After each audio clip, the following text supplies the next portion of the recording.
Okay, I think we'll get started. Welcome, everyone.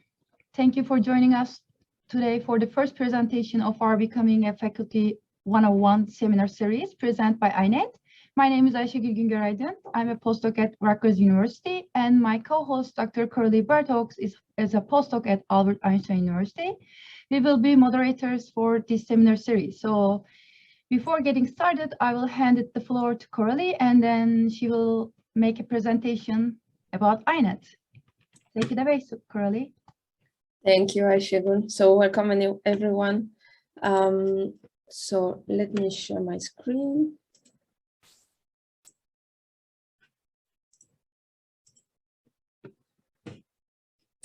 Okay. So I guess you can see my screen. Yes, we can. Okay. Presentation. Okay, and you see the presentation, right? Okay, great. Oh, I'm at the. Oh yeah.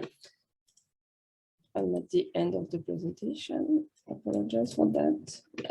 Yeah, so good evening, everyone. Thank you again for joining us tonight. This is the first event of our seminar series, Becoming a Faculty 101, organized by INet. Today, oops, sorry. So I will, before we start, I will just say a word about INet and walk you through our organization and our missions at INet. So INet stands for International Networking New York City and has been founded in 2014. We are a large volunteer-run organization that provides support network and offer professional development opportunities for international scientists in the New York City and in the tri-state area. Our mission is to help community building, facilitate connections between international scientists, both in academia and in industry. And we are hosting various events, including immigration and tax information, career tracks for international scientists, among others. So our board members include scientists from all the major research institutions in New York City and the tri-state area. And we have more than 900 members who receive our newsletter once per month. So if you would like to, if you are not a member yet, you can connect with us through our website, LinkedIn, Twitter, Facebook, and Instagram. We are very active on social media. And so you will learn about future events organized by INet, but also our partners. We also have a YouTube channel where we will be posting the recording of today's presentation as well. I'm also excited to announce that INet is growing, and we will become INet USA with the aim of connecting international scientists, students, postdocs throughout the country. To finish, I would like to say a word about coming events. So planned in the coming months, we will organize an after-work hangout where you can meet other scientists in New York City on May 18th. And in June, we will have another event to present all diasporas from Europe, Asia, etc. So the date is to be determined, but more details will be coming soon. So you can stay tuned and look at our social media as well. With that, I would like to thank all our current and past board members at INet, our advisory board, our co-founders, Ariola and Mike, as well as our partners. And please feel free to reach out to us if you have any questions or if you want to be part of our mission. Thank you very much. And with that, I will let Ayşegül to introduce today's speaker. Thank you very much. Thanks, Coralie. So as Coralie mentioned, today we are going to start with faculty careers in diverse U.S. institution assessment and preparation. Today's topic is focused on understanding different faculty career paths in diverse U.S. institutions, planning your long-term career loans, and preparing your academic portfolio. So we hope to answer all our questions with our speakers, with Dr. Sonali Majumbar. Before getting started, I want to go over a few procedural details. So we will hold a live Q&A session at the end of the presentation. So we encourage you to submit your questions at any time point of your presentation using the chat box. So we'll address as many questions as we can during the Q&A session following the presentation. And now let's meet our speaker for today. Sonali Majumbar is an Associate Director of Graduate Professional Development at University of Virginia. Since June 2018, Dr. Majumbar has led graduate and postdoctoral professional development efforts as Associate Director of Graduate Professional Development at the University of Virginia. At UVA, she played an integral role in developing and directing PhD Plus, a comprehensive professional development program for all PhD students and postdoc at UVA. Prior to joining UVA, Sonali earned her PhD in biochemistry and molecular biology at the University of Georgia and did postdoctoral training at Memorial Sloan Kettering Cancer Center in New York, where she developed a passion for enhancing career-related training for graduate students and postdocs. On May 2nd, she will join Princeton University's Graduate School as Assistant Dean of Professional Development. And we are congratulating them for her new position. With that, thank you, Dr. Majumbar, and for coming and be with us today. And now I will hand Dr. Majumbar the floor. Welcome, Dr. Majumbar, and please take it away. Thank you, Aizgul. That was a really kind introduction, and hello and welcome to everyone. That's a lot of people here to hear what I have to say about assessing the different faculty job portfolios in distinct institutions in the United States. So let me just go ahead and share my slides first, and we can go from there. So when Aizgul reached out to me to do this presentation, I told her that I do a whole series at UVA called the Future Faculty with a chapter for STEM. And the way that we started is really understanding that there are very diverse kinds of institutions in the United States, and there is no clarity and transparency in hiring practices and rubrics on what hiring chairs and committees look for in these institutions. And so over the last few years, my colleagues in the Graduate Career Consortium in different universities have actually worked on creating rubrics and publishing 2 papers through survey mechanisms and interviewing faculty members who serve as chairs and committee members in the search process for faculty jobs. And so hopefully with some of the data that you would see today, you'd be able to assess some of the success metrics or the fact that there are no consistent success metrics and rubrics differ from institutions to institutions. And that would help you inform what should be some of your preparation strategies, especially one thing that I want to leave you away with today, that no matter where you are in terms of your preparation stage, you need to gather data for the different institution types that you would be applying for, as well as really do it with a community of people and not do it alone in gathering data and understanding the landscape of different institutions. And so, like I said, what I am going to be presenting on today is a part of the STEM Future Faculty module that we've developed at UVA as part of the PhD Plus program that Aizgul was talking about. And this also is informed by a central strategy and strategic framework that I've created for professional development, which really relies on 3 different processes that are defined in these different circles here, which is really starting with applying your research skills in learning more about yourself, what your interests are, what values you apply in your professional life, and then also looking at alignment of those self-knowledge into the different kinds of careers, in this case, faculty careers in different institutions, to evaluate what would be a good fit even before you start applying. And that should reflect in your application materials. To really understand what the jobs look like and whether they align with your interests and values or not, you have to talk to people at some point to really understand beyond what's written on job descriptions, what they really mean.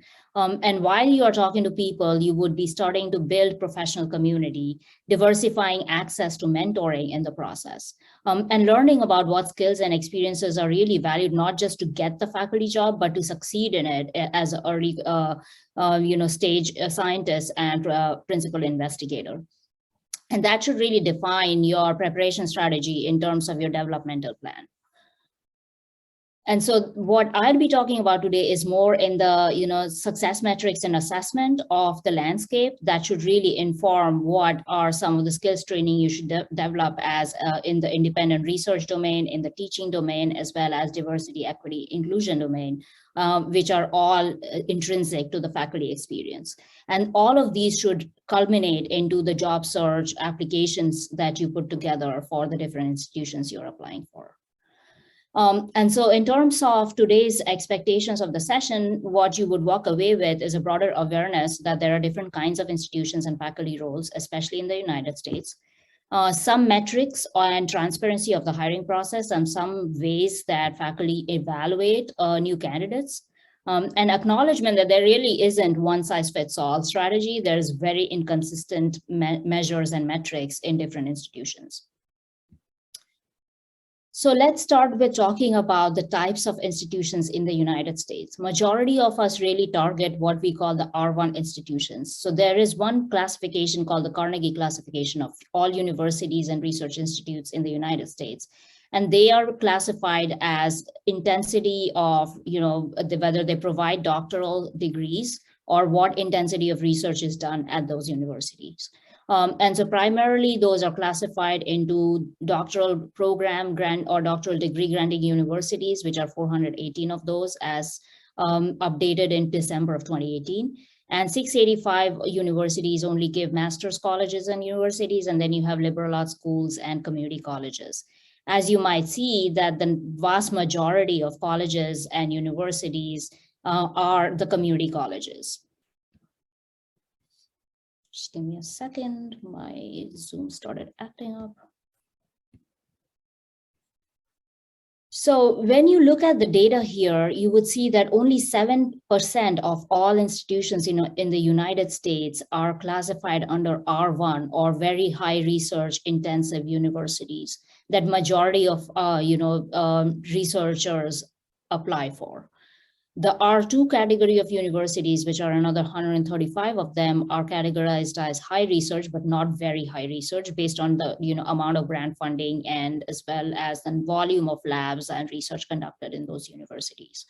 So the way to really understand how to look at different university types is you can go into the National Center for Education Statistics and really dig into the data for different universities and institutions and figure out what kinds of universities they are. The other way to look at different kinds of universities is their funding mechanism and source, right? Like, are they not-for-profit or for-profit? Is the source of funding coming from public, sources like state budgets? Is it associated with that? Or is it the funding source private funding? Those are important to understand how faculty appointments are made and what kind of expectations are there for faculty to sustain their labs and research, as well as what percent of your time would be spent in teaching, as well as what the focus is of teaching. The other way to kind of really look at the different kinds of institutions is their mission and focus and religious affiliation. If they're affiliated to different religious groups, there's of course a little bit more focus on that demographic, as well as their mission and focus, whether they're land grant universities, are they minority serving or liberal arts. This would also define what some of the expectations are from faculty, especially in terms of teaching and advising of the student body. So like I mentioned, if you go onto the NCES site, you can type in the school or university you are interested in applying, and you'll see any number of factors about them. So for example, I am in University of Virginia. And when I type that out in the College Navigator system, they tell me that it's a 4-year public university and it gives out all of these different kinds of degrees, including doctoral degrees in research as well as professional practice. And then you get a lot of these different kinds of information about their student population, or that UVA has a 25,000 student population, out of which they have 17,000 are undergraduates. So you can tell that it's an undergraduate heavy public university, which means you would need to teach your courses as faculty members. The other thing to remember is the student to faculty ratio. If the student to faculty ratio is pretty high, the course load for teaching would be pretty high as well. And what % of faculty actually are in the tenure track is another piece of data that you can look in if you dig in further. And from there, you can look at expanding all of these different kinds of tabs here, whether it's general information, tuition fees, and another thing to remember, especially for public university, salary data is open and accessible. So you can look up different kinds of faculty salary data on the public university page. However, the source of funding can differ whether it's in the School of Medicine versus the School of Arts and Sciences, for example. If the faculty is primarily paid under their grant, they may or may not be openly accessible based on the kind of grant that they are paying themselves from. And so take the faculty salary data with a grain of salt in terms of what proportion or % of their salary data is actually coming from grant purposes and how much they're disclosing. That said, majority of public university salary data is out there and you should be able to see the faculty information. Again, like looking at enrollment, admission status, retention, graduation dates, all of this is important when you are understanding the way the university functions, what their student demographic is. That would define what expectations the faculty roles have in those universities. Now, in the remainder of today's talk, I am going to present data from 2 different studies that have tried to clarify the expectations for hiring, specifically life sciences faculty. The first paper that I talk about, I've shared with ISGOL. It came out in 2019 from my colleagues in UCSF.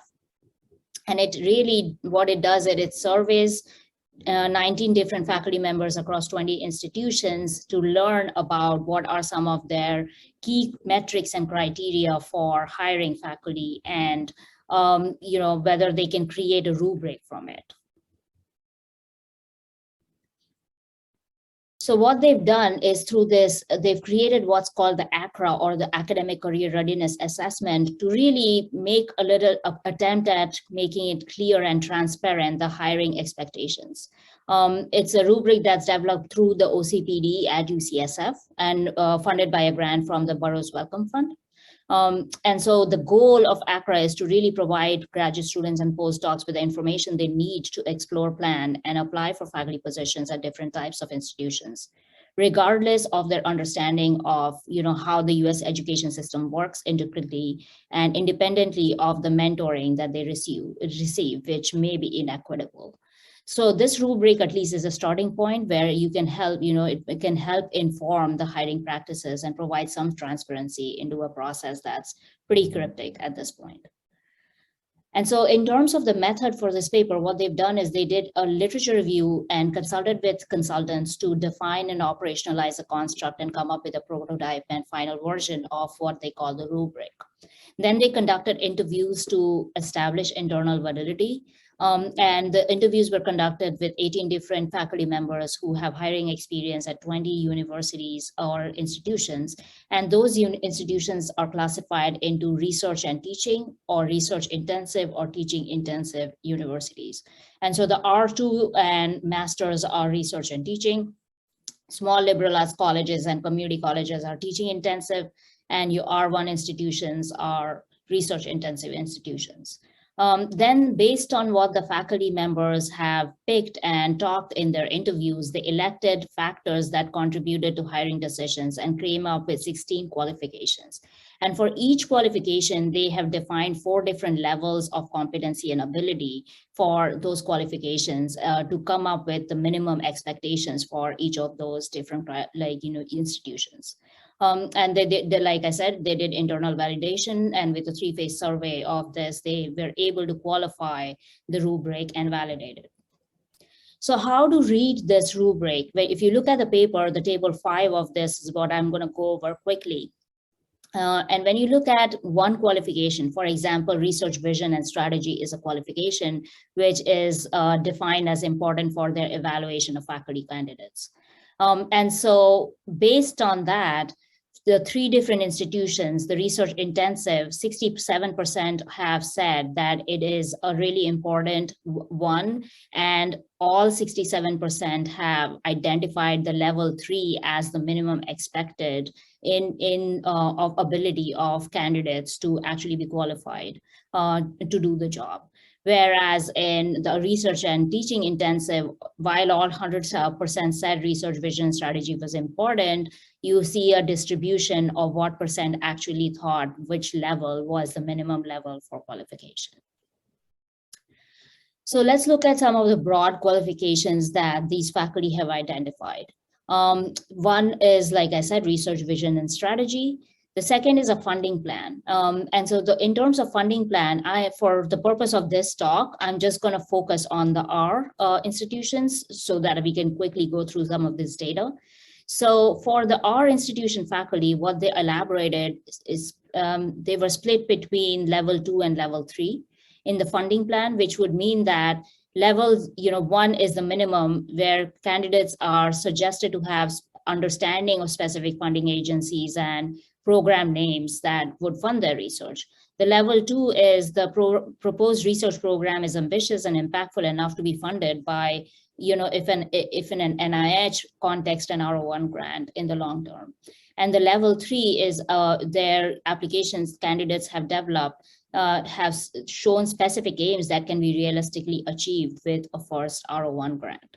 And so when keeping in mind your research statement as well as doing your chalk talks or job talks, you have to be clear that for some institutions that are expecting this level of detailing, that you are providing it to them. The third qualification they talk about is research independence, and this comes on multiple times in the paper in the focus group interviews as well. How do you distinguish that you are able to independently lead a lab? As well as in your letters of recommendations, are your advisors talking about your ability to independently do research? That is something that's really important. And 67% of the R1 institutions or the R-intensive institution faculty chairs have talked about how they really would like people in their proposed research program. They do not appear to be in competition with their current advisor and have thought through the future of their research distinctly rather than what's being done in their postdoc lab. The next one after strategy, research independence, and funding plan is feasibility. As you already saw in one of the rubric, is it feasible? Are you being too ambitious in your goals? Especially, do you think this is fundable with what you are proposing? The other part of it is available resources. So if you are applying for, say, an R2 institution and you have a very niche research plan, which requires specific, instruments like, say, NMR or mass spec, how are you going to do the research given the resources of that institution? What is your plan? And so that is important for you to really know what are the different available resources in an institution that you're applying for. Do they have core facilities? Are you going to leverage mostly on extramural collaborations? You have to make those kind of things clear, whether it's in your application material, or I would say like wait for at least this nuanced conversation, wait till the on-campus interview rounds. Also, your communication of the research, whether it's through publications or verbal communications, are important qualifications.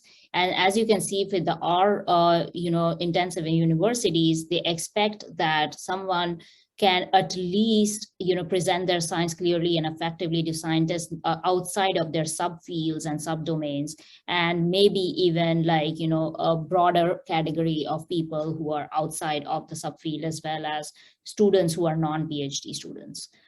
In terms of the publications, they also talk about, yes, that they would highly appreciate those who have produced first author papers during their postdoc, regardless of the impact factor, but quite a good proportion of them actually talk about, at least one paper should have been something that contributes significantly to the field.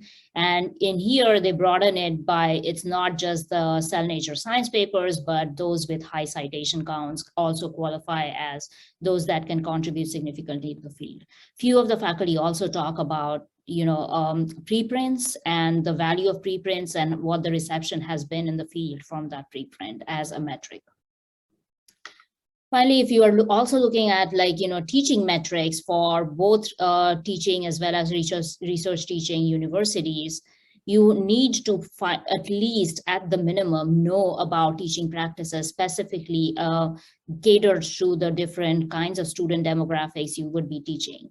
Minimally also understanding some of the pedagogical research evidence-based teaching practices that are being recommended in the classroom, specifically active learning strategies. And now after the pandemic, having goals and strategies for online learning as part of your program is something that you should be focusing on as well. A lot of times they also ask for teaching experience in the past. And whether you've developed a course, have you taught the course, are there feedback and evaluation data that you can propose and present, and what your teaching philosophy is. And this philosophy also comes to bear the commitment and ability to serve a diverse student population, as we know that thankfully, finally, the higher ed student population is diversifying every year. And how are you going to really cater to the learning needs of students who are coming from very different kinds of backgrounds? And what are your philosophies in advising as well as mentoring students from different backgrounds? As part of the teaching and advising and mentoring components, they also expect inclusion of undergraduate research experiences in your research plan. Are you going to help students who are undergraduates, especially from underserved minority institutions and community colleges, to have the experiences in your lab to gather research experiences? Is that something that you integrate in your research plan? And also experience conducting research with students. Have you mentored students before? Have you mentored undergraduate students before? And from what different kinds of institutions? Finally, there are some of these metrics which are highly variable and abstract. First of all is the letter of recommendations that are both from your postdoc and PhD advisor. And as I said that, they really emphasize that hopefully the letters really talk about the candidate's ability to be a successful PI and an independent researcher outside of their success as a postdoc.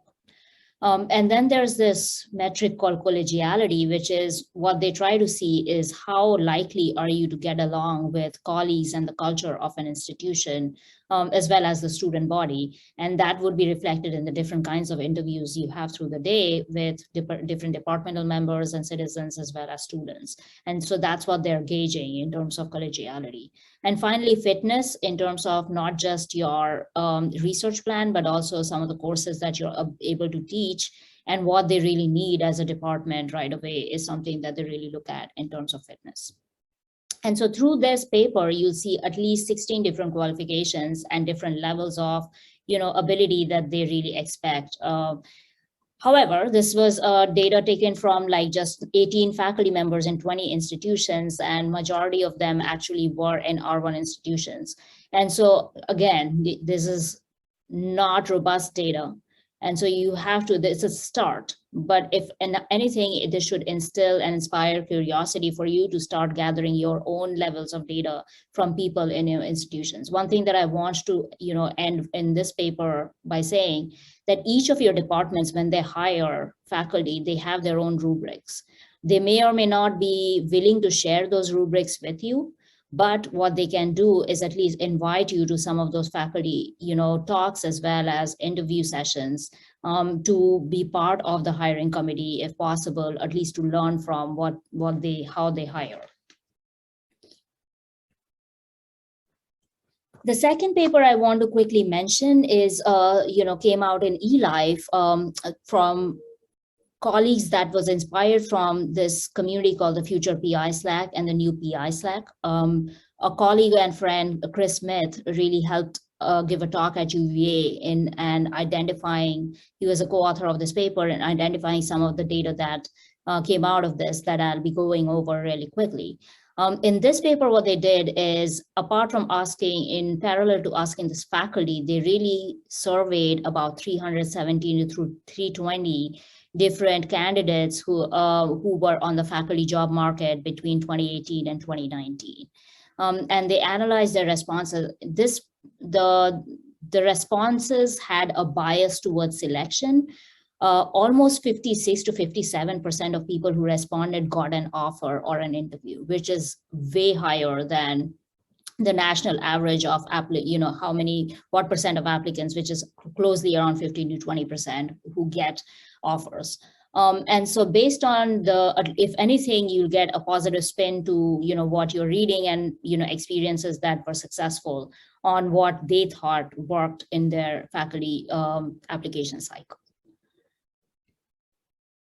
So before I go into the data, like I said, this paper came out of an interest within this group called Future PI Slack. So a quick introduction and background to the Future PI Slack group is a group of aspiring, mostly postdocs who want to get into faculty market in the life sciences primarily, and also in different fields of STEM.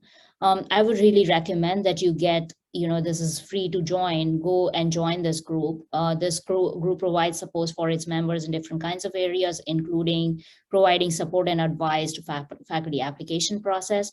And some of the folks who have been recently hired into the faculty market really help you do peer review of application materials, as well as there is a running Google sheet on search updates, which positions are open, and if people are advancing different rounds, as well as getting hired in those open positions, it keeps getting updated because some of this information is not openly shared, as you might know.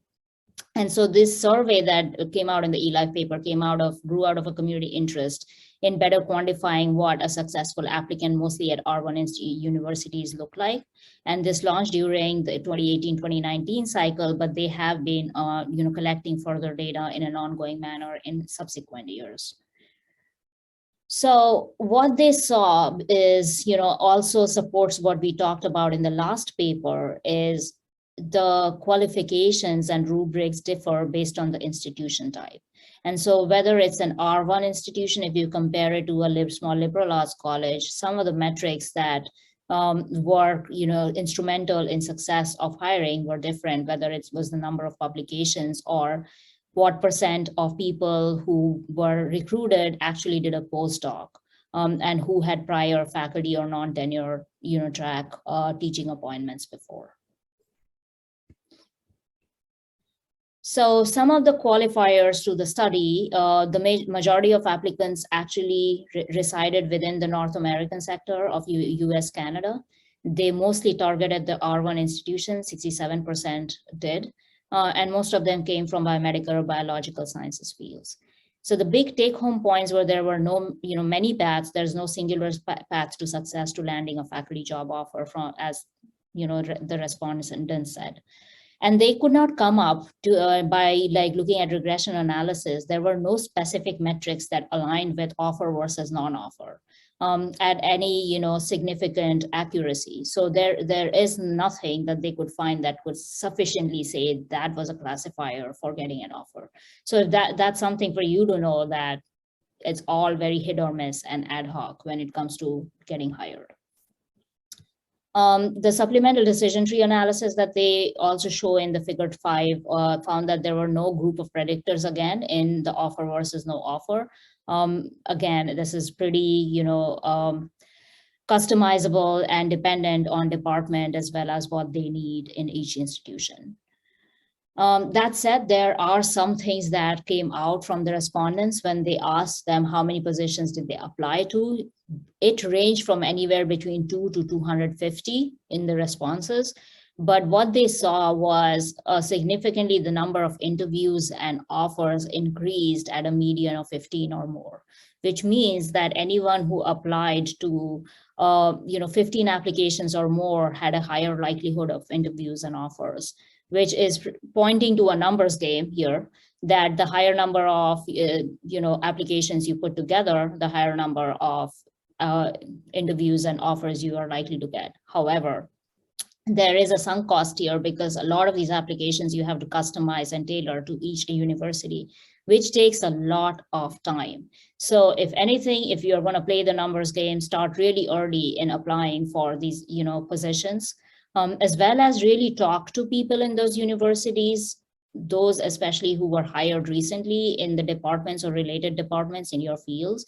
Or if you can find their publicly available CVs, go look at those to see what they put in their CVs to get an indication of what worked in their hiring cycle.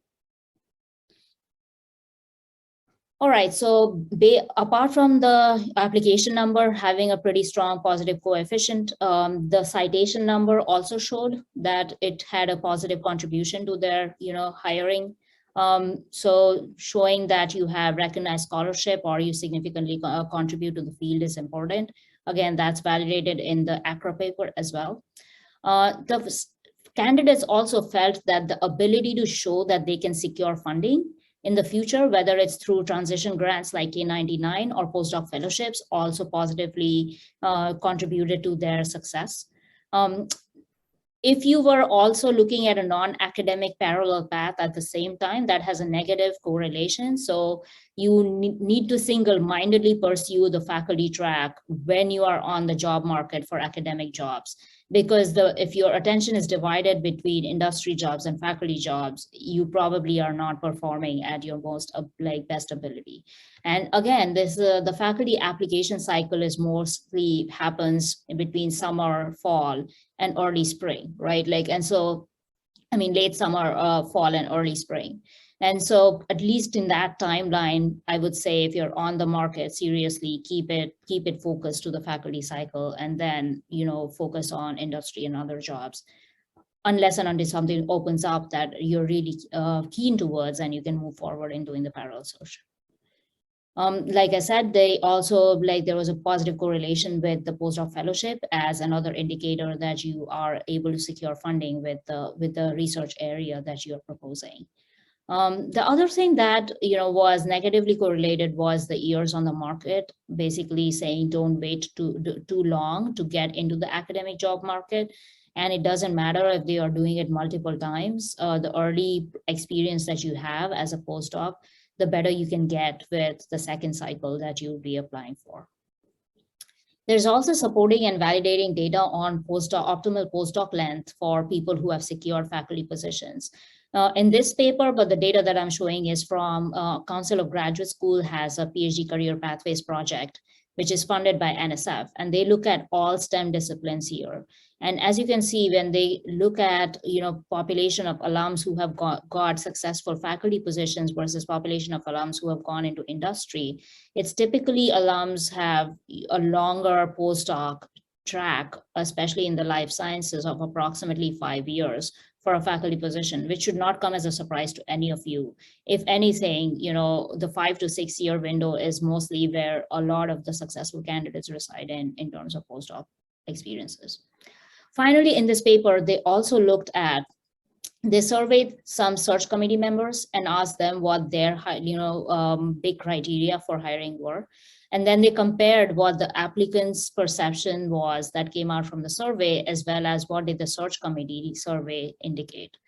And as you might see, that the applicant perception is very skewed towards giving high weightage to career transition grants, as well as postdoc fellowship.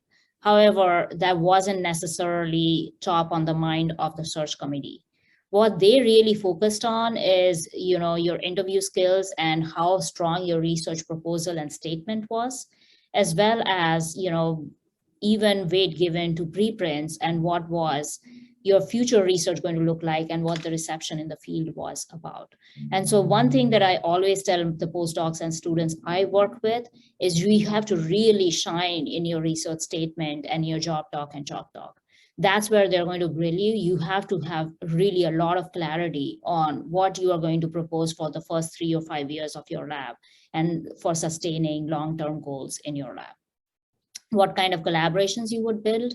Also having an idea about what other research and facilities are in the institution you're applying for, and identifying some of the potential collaborations within the university itself to show your fitness. Those are important things when you're going for interviews. Also, when you're given already into the interview stage, it's a lot more about fitness and collegiality than you think. Here, I'm just going to show a Twitter poll that someone did in 2019, asking for search committee members' feedback on what is the simple most important factor in selecting candidates. And in addition to the quality of seminar and chalk talk, you can see overall attitude and vibe, as abstract as that sound, was the top pick among the people who responded in this poll. And so they're really looking at how well you would fit within the culture and with other colleagues in the department. So how do applicants really apply for the positions that they perceive? Then this is a word cloud at all of the sort of like open-ended responses that the applicants talked about as being part of the faculty job market. They perceived that funding was really important, papers were really important, and in some ways pedigree and networking was important. When they were asked about their experience in the academic job market, you can see that the biggest problem that they have with it was there was no feedback at any process of any step of the process, and information was really sparse from the beginning.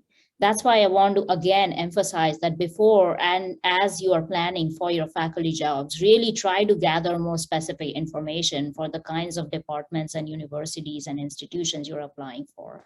I really try to normalize the concept of an informational interview for faculty jobs, and it's really important. But if that's something that you're not comfortable with, or if people are not responding to requests of informational interview, then really leverage the community through future PI Slack, because there's a lot of information that new PIs who are getting into the market that they're sharing.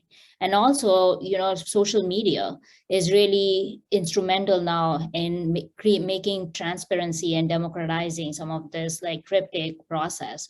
Especially Twitter, and academic Twitter is really big on doing that. So for example, Jason Schesler, who is a PI, wrote about this on Twitter in 2020 about how he did his own little research there in coming up with publication records and research topic area of the 63 faculty who were, hired at our institution in between 2019 and 2020. And so although people say that they don't care about CNS, 70% of those, people who were hired incidentally happen to have first author paper in CNS, and 22% happen to have K99, and 30% had unpublished work in bioarchive. So in general, you can see that some of these metrics are overall, validated in 3 different independent papers and studies that looked into this. And so that's what I would really leave you with is, come up with a plan on what you would really like to know about the institutions that you're applying for, what they're looking for, what kinds of research they might be, looking for in those rounds, especially if they're doing cluster hires, what are the combinations of things that they're looking for, as well as talking to faculty who were hopefully recently hired, but if not so, talking to them about some of the hiring process before you get onto the market. Ask your advisors to connect you with their colleagues, go leverage academic conferences to talk one-on-one, or panels that your universities organize to really learn about what are some of the expectations and hidden rules of getting faculty jobs in today's time. Build this professional community outside of your university systems. Really talk to folks in different universities who got hired. If you are also interested in liberal arts colleges and community colleges, go talk to those people to really understand what the life of faculty looks like, because the aim isn't just getting the faculty job, you have to succeed in it as well. And so the more clarity you have in expectations, you're better suited to do in terms of your application, but also in the first few years. And that should really inform what your development plan looks like as a postdoc in the next 4 years. That would help hopefully set you up for success in the faculty role. And so that's where I would stop my presentation. I'd be happy to take any questions, and I hope there's a lot of them in the chat while I wasn't looking. Thank you so much, Sonali. I'm handing the Coralie. Thank you very much, Sonali. So yeah, please feel free to post your questions if you have any for Sonali. And we had like a couple of questions in the chat to start. So from Nadia, Nadia asked how R1 and R2 are distinguishable, from the NCES database. So if you Google something called Carnegie classification, they give you the classifiers. The R1 and R2 is basically what proportion, like how in intense is the research activity in a university. And that is shown by how many different departments and PIs there are, the different labs that there are. What is the volume of extramural funding that one university can get? And so it's not set in stone. An R2 university can apply for R1 status if they have a new school or a lot of departments with a lot of research funding or investment. And so there are sets of universities that are R1. And you can actually look up the names of the university and see where they fall in the Carnegie classification, whether they're R1 or R2.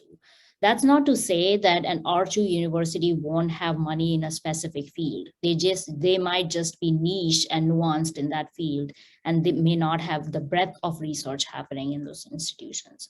And so keep that in mind, that it's a classifier and a nomenclature that's been around for over 100 years and needs updating as well. But that's unfortunately one of the metrics to look at for looking at research activity. Okay, we have another question from Lisa. And she's asking, why highlighting potential core facilities and collaborators? How well established should that relationship be by the time of the interview? Should I reach out to potential collaborators before my interview? So not necessarily. As long as you take the interview as well as the chalk talk as a time to show that you've done your homework, that you have looked at. If you already have established a relationship with some folks in those departments, definitely reach out to them before. But you don't have to actively establish a relationship before. When you are having a one-on-one on-campus interview session, you'll meet with a lot of researchers in that department. And so in that time, if you are interested in some of those researchers, you can bring up that, I saw the research in your lab, or I have this technology which I feel like fit very well with the goals of research in your lab. Part of the STEM Future faculty we invite faculty to talk about their own experiences. And one of the faculty members in chemical engineering talked about how she did that a lot in her chalk talk and her job talk, where she, with each specific aim, she not only highlighted which grant might be good for it, she also highlighted one or two potential collaborators within the university or outside who might be good collaborators in this field to help investigate that research. And so that's a way of people also seeing that you're interested in their work. So you don't necessarily have to build that relationship beforehand. You'll hopefully get the ample opportunity to do it in your on-site interview. Even if you don't get to meet them, send them an email around that time to find a time to talk to them after your on-site interview to have further conversations. Also, during the on-site interview, when you are having individual conversations with researchers, I have heard other researchers talk about how they would negotiate on a shared instrument, right? So for example, a PI in the university may not have access to an instrument, or the university may not have this mass spec machine. But if a new, incoming candidate is coming and they're interested in this candidate's work, they might need a mass spec machine. So old PIs might tell them, we would really support if you get this mass spec machine, and we would share in it. And so that would help when you're getting to the negotiation stage. So those are also some things to talk about. What resources are there? Is there a mass spec facility already? How many PIs are supported in that core facility? If there isn't a core facility, if there isn't a genomics facility, how are you going to analyze your data? Is this going to be through an external collaboration? That's going to add time and money and resources to your research plan, right? So think about your independent research plan as a business. How are you going to, is there on-site support for that?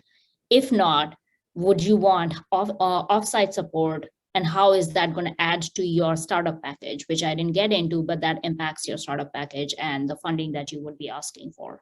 The other thing that a recent faculty member told me about, but also wrote on Twitter, is the amount of staff support that faculty do. A lot of faculty time these days goes into administrative work. And some departments have a lot of good administrative staff support, and those faculty don't have to do that kind of work. So that's also another thing that you could talk to other faculty members about in getting staff support and administrative support as part of your faculty role in a department. I hope that answers Lisa's questions. Thank you very much, Sonali. A lot of details. We really appreciate it. There are a lot of questions in the chat, so we'll go with another one from Santosh. He's asking if we get a reject from one university department, can we reapply for it again in a different year? And will that department have a lower weightage for such a candidate since they had already rejected the candidate? You can definitely reapply for it, and it's not a cut and dry answer for why someone wasn't accepted the first year versus the second year, right? Like I said, they have different needs. It's possible in the first year, they really need someone who could teach a specific subject or have a specific research focus. But with someone that they've hired in, say, 2020 with that research focus, within second year, some other faculty might have moved the institution, right? So their area of need in research and teaching might have changed the next year. And so also pay attention to how much tenure track faculty move institutions. It's not the olden days where one faculty stays in one institution for their entire life is a myth. And so they're constantly, new schools are opening, as well as departments are looking for new faculty based on their research focus, what kinds of research they would like to do. I hope there are more departments that provide feedback, but unfortunately that's not the case. But if you could get feedback from any of the people you met with on why your faculty application wasn't accepted, and they were able to provide it, that would give you a little bit more clarity that maybe it wasn't your application or your performance in the interview, it was possibly what they needed at that time, and that didn't align well with your research goals. But in the next year, it might be a different story. And so I wouldn't say that it's a specific no that you shouldn't reapply. You should totally reapply if you're really interested in that university. Okay, next question, kind of comment from Jinsil. I hope I'm not messing the name, but sorry for the pronunciation. So he's thanking, and I mean, I think this is all our concern, but he's asking, English is not my first language and I'm somehow concerning. Is there any way that I can overcome for this for the interviewing? Yeah, so English is not a lot of international scholars' first language. However, like now we have the data that over 50 to 60% of international, of all postdocs in the United States are international, right? And so are a substantial percent of PIs.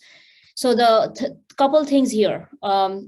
Ability to communicate a research in a simple way doesn't require fluency of English, so to speak. If you are able to communicate and present your research at a conference where people understand it, that's good enough. The second thing is collegiality and how you come across to someone in a one-on-one conversation has a lot more than language fluency. A lot of people who may be good in their grasp of English, but may come across as arrogant, may not get the job. However, if you come across as someone who is listening very well, active listening is a really big part of communication. You're listening to someone else, you're responding with empathy and thoughtfulness, and you've done your homework and you've prepared well. Those kinds of things matter a lot during an interview. And so in terms of one thing that you really need to focus on is your confidence going in. And so whatever it takes to build your confidence in communicating your research, practice a lot with your lab members, right? Get feedback from not just your lab, your neighboring labs, some other PIs in the department. Try to focus, and hopefully with your postdoc associations, you have opportunities to do mock jock talks or mock jock talks, right? Do as many of those research presentation practices as you can so that you have a script that you can follow. And you feel more confident going in. That's what's going to be really most important. And so unfortunately, for those whose first language isn't English, we'll have to do just a little bit more practice than folks who are more comfortable with English. But again, it is not equated to your grasp of English. If you can explain your research concept in a simple manner, that's what matters, because you'll meet with a lot of people who are not specialists in your field and they don't understand your field. So you must be able to explain your research to those who are not in your field. So look at that as the bar and metric. Thank you, Sonali. So we have one more question from Gloria. Regarding publication, would quality over quantity be desired, or numbers really matter? I think some of the data showed that the quality is more desired than the quantity, right? Like, because if it says significant contribution to the field, if you have one paper with really high citation counts and folks really responding to it. And by the way, in this case, there is also research showing that if you are on social media and talking about your work, you get more higher number of reads and citations on your papers, just as a function of you sharing about your work, right? And so I would also recommend get on social media, Twitter, LinkedIn, whatever it is, share your papers, talk about your papers and your work with more people so that they read it and they add you in their citations. And also with stuff like ResearchGate or ORCID, the more people who comment on your papers, or if they ask for resources and methods from you, those things also count as significant contribution. And so think of all the way that the quality of the papers matter over quantity. And also this is field specific. Some fields like computational biology, or, I'm just like taking names at this point, you are more likely to publish a lot of papers than some other like theoretical physics, or like some fields of experimental biology with mouse models and stuff, which take a long time to publish a paper. So that's okay. It's very field specific, but also my hunch is to say quality of papers matters more than the quantity of papers here. Okay, so we can have a couple of few questions before finishing our session. So Elisa asking, how likely are universities to hire a person without green card or US citizenship? Yeah, so thankfully for faculty hiring, especially in the major R1 institutions, immigration status is not a problem. They will be at least like onboarding you on an H-1B and doing a green card. It's mostly for teaching appointments and non-tenure track faculty appointments that immigration is on the negotiation table. So as long as, and for researchers especially, you have different kinds of tracks to get green card and employment-based green card categories. So, most of the well-resourced institutions, especially the R1s, have the amenity to get you the green card, or at least support you through the sponsorship. This is going to be a problem if you're applying for small liberal arts colleges or community colleges, not all of them, but they may or may not have the resources to sponsor and support your sponsorship. So that's something to look into when you're applying for the kinds of institution. Thank you, Sonali. So we have one more question from Christina. Great presentation. We can all agree about that. Can you please expand a little on how to approach cluster hiring? What are the main points to pay attention to, and how to address the distinguishing yourself and future collaboration when another 5 or 10 young PIs are coming at the same time? Yeah, so there is no way for you to know who are the 5 or 10 PIs that are coming. What you do know is what they've put in the job description, right? Like, what is the goal of it's mostly cluster hire happens when it's a new institute or a department that's looking for multiple PIs in expanding to a research area. So what you have to, in the best of your capacity, do is show the alignment of your research proposal and focus to their research goals and investment. So one of the ways that I really like to tell people to look at data is go into their vice president for research website in each of the university. And that tells you research by the numbers every year, what % of funding has been invested in what area in an institutional manner, not from NIH or NSF. So for example, if I was to apply for School of Data Science and University of Virginia, which is pretty new, and they do cluster hires because they're hiring lots of faculty. Data science by itself is an interdisciplinary field. So they want faculty with research associations of data science to neuroscience, data science to democracy, data science to something else, right? But what you would see is the same alignment on the VPR page on the website in research by numbers, what % of institutional budget has been allotted to create seed funding or grant funding for neuroscience research, for democracy research, for this or something else. That should tell you what the university is really focused on expanding. And they have these interdisciplinary institutes on, say, neuroscience, on, say, democracy, that all these kind of point to the fact, follow the money. That's what they're looking for. Like, they want researchers in those domains. So what you have to show, and you can't bend yourself like, you know, your research question, to what extent is your research question aligned with one of the bigger goals? And the best way for that to know is to really look at the job description properly and be honest if it's aligned or not. If it's not aligned, they'll very easily figure that out, and during a cluster hire may not get you. And the other thing to think about is how is whether it's a technology or question you're asking, is it new, or what kind of value will it add to the department that it doesn't have? And that's the sort of thing that you want to communicate with them when you are in the application as well as in the interview round. Thank you very much. Yeah, I think we have no more question in the chat. It was really great. I might have a last from me, actually, if you don't mind. Yeah. So between like these different type of institution, like R1, R2, R3, is it common or even possible like to move from one to another one? Absolutely. And so, you know, I actually incidentally know a former postdoc from my lab who got hired into an R2 institution as an assistant professor.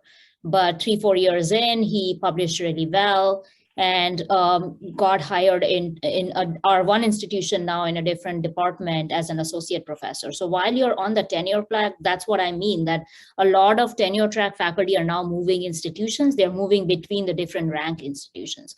And so what we have to figure out is, like, even if you got an offer in an R2 institution, do you have the ability to publish and collaborate with other people and make a mark for yourself in 3 to 4 years, so that in the long term, you can move towards the institutions of your preferences, whether it's geographically or otherwise. Great. Thank you very much. Yeah, thank you so much for inviting me. And, you know, I'd be happy to share my slides as well if that's helpful, but hopefully the recording was helpful. Thank you. And thank you everyone for coming. Yeah, thank you everyone for asking great questions as well. And we hope to see you all for our next event for sure. Yeah. Bye everyone. Have a good evening. Thank you so much.